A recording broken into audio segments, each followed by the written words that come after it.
everyone, welcome back to GK Today.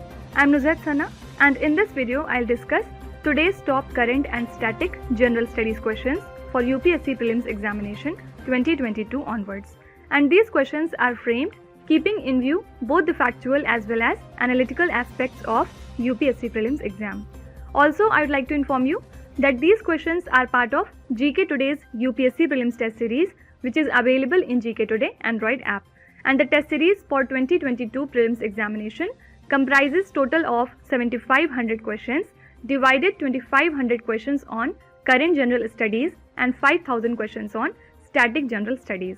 And the series has started from May 2021 and it will end with UPSC Prelims Examinations 2022. So if you wish to access all questions of GK Today UPSC Prelims test series, you may subscribe the test series in the app. So now without wasting any further time, let's get started. So today this is our lecture number 37 and now let's start. Question number 1. With reference to the assets of Indian Armed Forces, what are Heron, Predator B and MQ-9B? So what are these things? First of all, talking about Heron, this is a particular type of drone and it is a long endurance medium altitude drone from Israel. And these drones are to be deployed by the Indian Army along the line of actual control with China to increase the surveillance. Okay, so these are actually unmanned aerial system developed by Israel Aerospace Industries and it is capable of conducting all weather missions. Also, its maximum takeoff weight is 5670 kgs and it is capable of carrying payload weighing up to 2700 kgs. Okay, and the maximum range is more than 1000 kilometers with endurance capacity of nearly 30 hours. So basically Indian Armed Forces are to receive 4 of these drones and they are leased by India to monitor the China activities in Ladakh, and the armed forces used the emergency finance powers granted by the government to acquire these drones. Okay. Second is Predator B. These drones are to be procured for all 3 services from the country USA and these are MALE, that is multi-altitude long endurance drones that can hunt the targets at land as well as at sea. So although the US has offered to sell 30 Sea Guardian for over $4 billion, national security planners feel that due to the prohibitive cost of UAV, it would be better to have an all-in-one drone rather than separate ones for surveillance and targeting. And while the US was willing to support India's high technology weapon requirements, it is wary of supplying the Predator B drone for fear of leakage of the technology to the country Russia.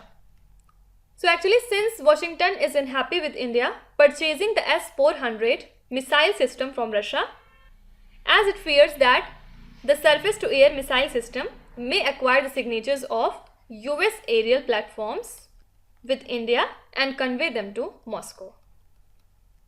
Okay, and China has already acquired the S-400 system from Russia and has currently deployed it across Arunachal Pradesh. Okay. Now third is MQ and B. These Sea Guardian drones are used by the Indian Navy in their non-weaponized version and these drones have been procured on a lease from the country USA. Now why it was in news? Because Indian Navy has inducted 2 MQ-9B unarmed drones procured from the US on lease for 1 year. And the lease is underdone within DAP 2020, that is Defense Acquisition Procedure 2020, which basically introduced an option for leasing the military platforms. So now these will be used for surveillance in the Indian Ocean region and not only this, they can also be used in Ladakh. So it has a maximum endurance of nearly 40 hours and a maximum flying altitude of nearly 40,000 feet. Okay. So all of these are actually drones. Correct answer is option number D. Next question. Which of the following are the characteristics of a tropical cyclone? First of all, actually cyclones are of 2 types. We have already studied it in the previous lecture. First is tropical cyclone and second is temperate cyclone, or it can also be called as extratropical cyclone. Okay. Now what is the difference between the two? The tropical cyclone actually forms due to latent heat driven by significant deformation activity, and it develops a warm core. Okay. While temperate cyclones form as waves along the weather fronts before occluding later in their life cycle as cold core cyclones. Okay. And the tropical cyclones are violent storms that originate over oceans in tropical areas and move over to the coastal areas, bringing about large-scale destruction caused by the violent winds, very heavy rainfall and storm surges. Okay. Now coming back to the question, first statement says the tropical cyclone moves from west to east. No, this is absolutely wrong, because the tropical cyclones move from east to west. Okay. Second is it has thermal origin. Yes, tropical cyclones originate and intensify over warm tropical oceans, thus they have a thermal origin. This is right. Third is it has low pressure gradient. No, they form complete circles and the pressure gradient is totally steep. Okay. And fourth is size is 100 to 500 kilometers in diameter. Actually the typical size is 100 to 500 kilometers in diameter, which varies with the strength of cyclone. Okay. So this is also right, and correct answer becomes 2 and 4 only.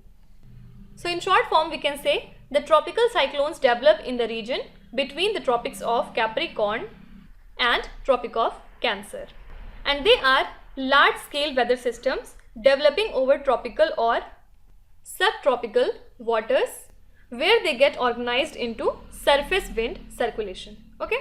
Now why it was in news? Because recently, according to a new study in the journal Science, the tropical cyclones across the globe except Atlantic hurricanes are moving closer to land in recent decades.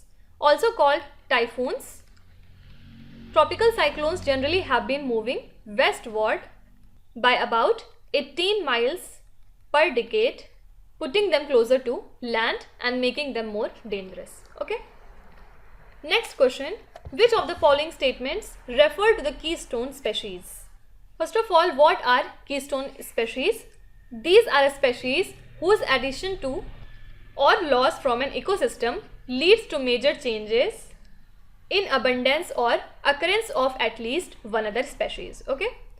So certain species in an ecosystem are considered more important in determining the presence of many other species in that ecosystem, and all the top predators, for example tiger, lion, crocodile and elephant, etc., are considered as keystone species because it regulates all other animals' population indirectly.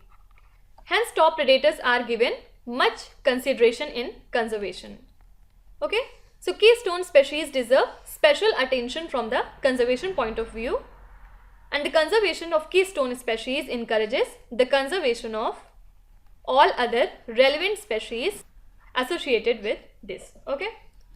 Some of the examples of keystone species are sea otters, American alligator, large mammalian predators, then sea stars, hummingbird, tiger shark, etc. Okay. Now why it was in news? Because recently a global review report on the economics of biodiversity was released, and the review calls for changes in how we think, act and measure economic success to protect and enhance our prosperity and the natural world. So the new framework presented by the review sets out how we should account for nature in economics and in decision making. Okay. So your correct answer is option number C, that is an organism that help in defining an entire ecosystem. Without it, the ecosystem would be dramatically different or cease to exist altogether. Okay.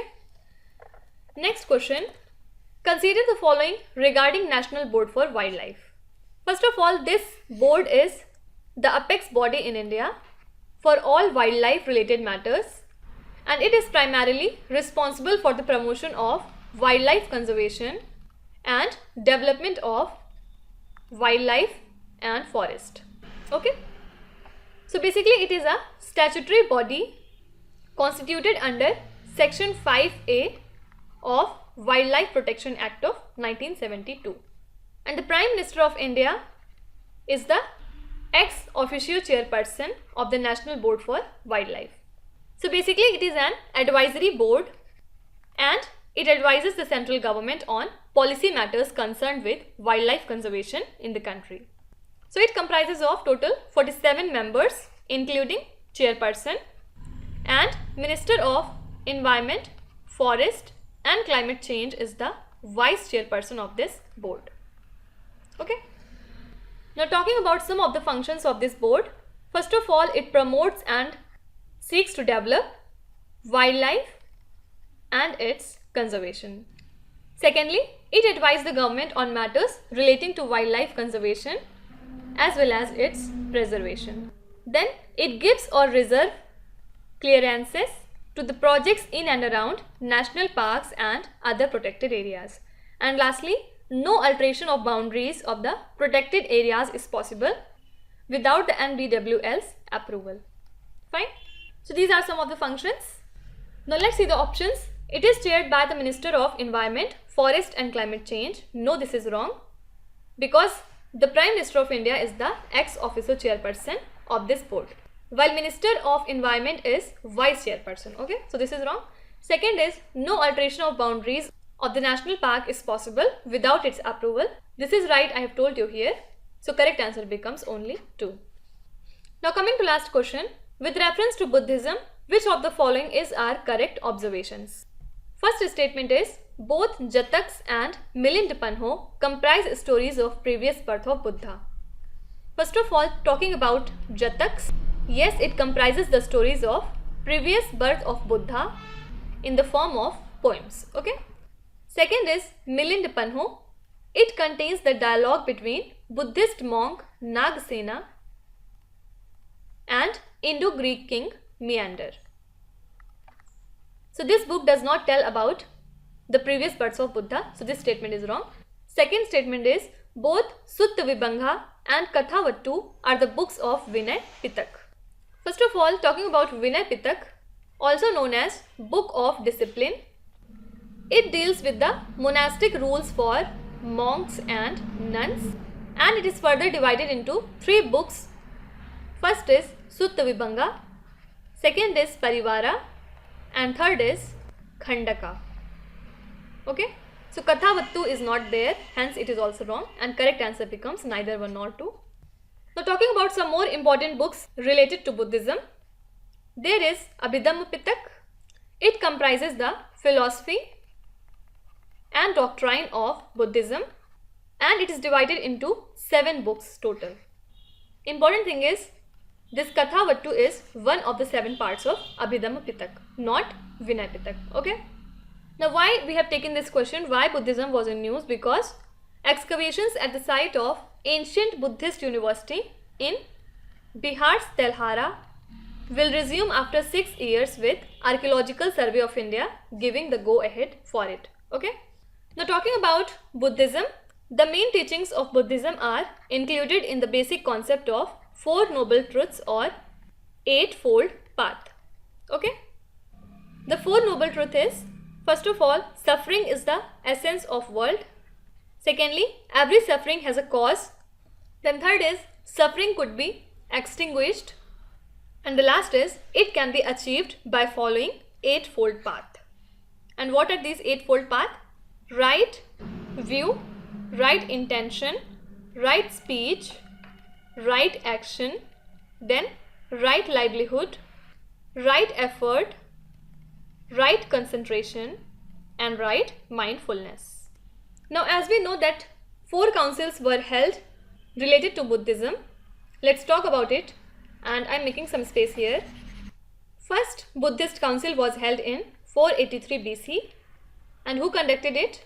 Ajatasattu, and the president of this council was Mahakassapa.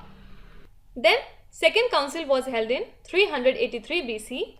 It was held by Kal Asoka and president was Sabagami.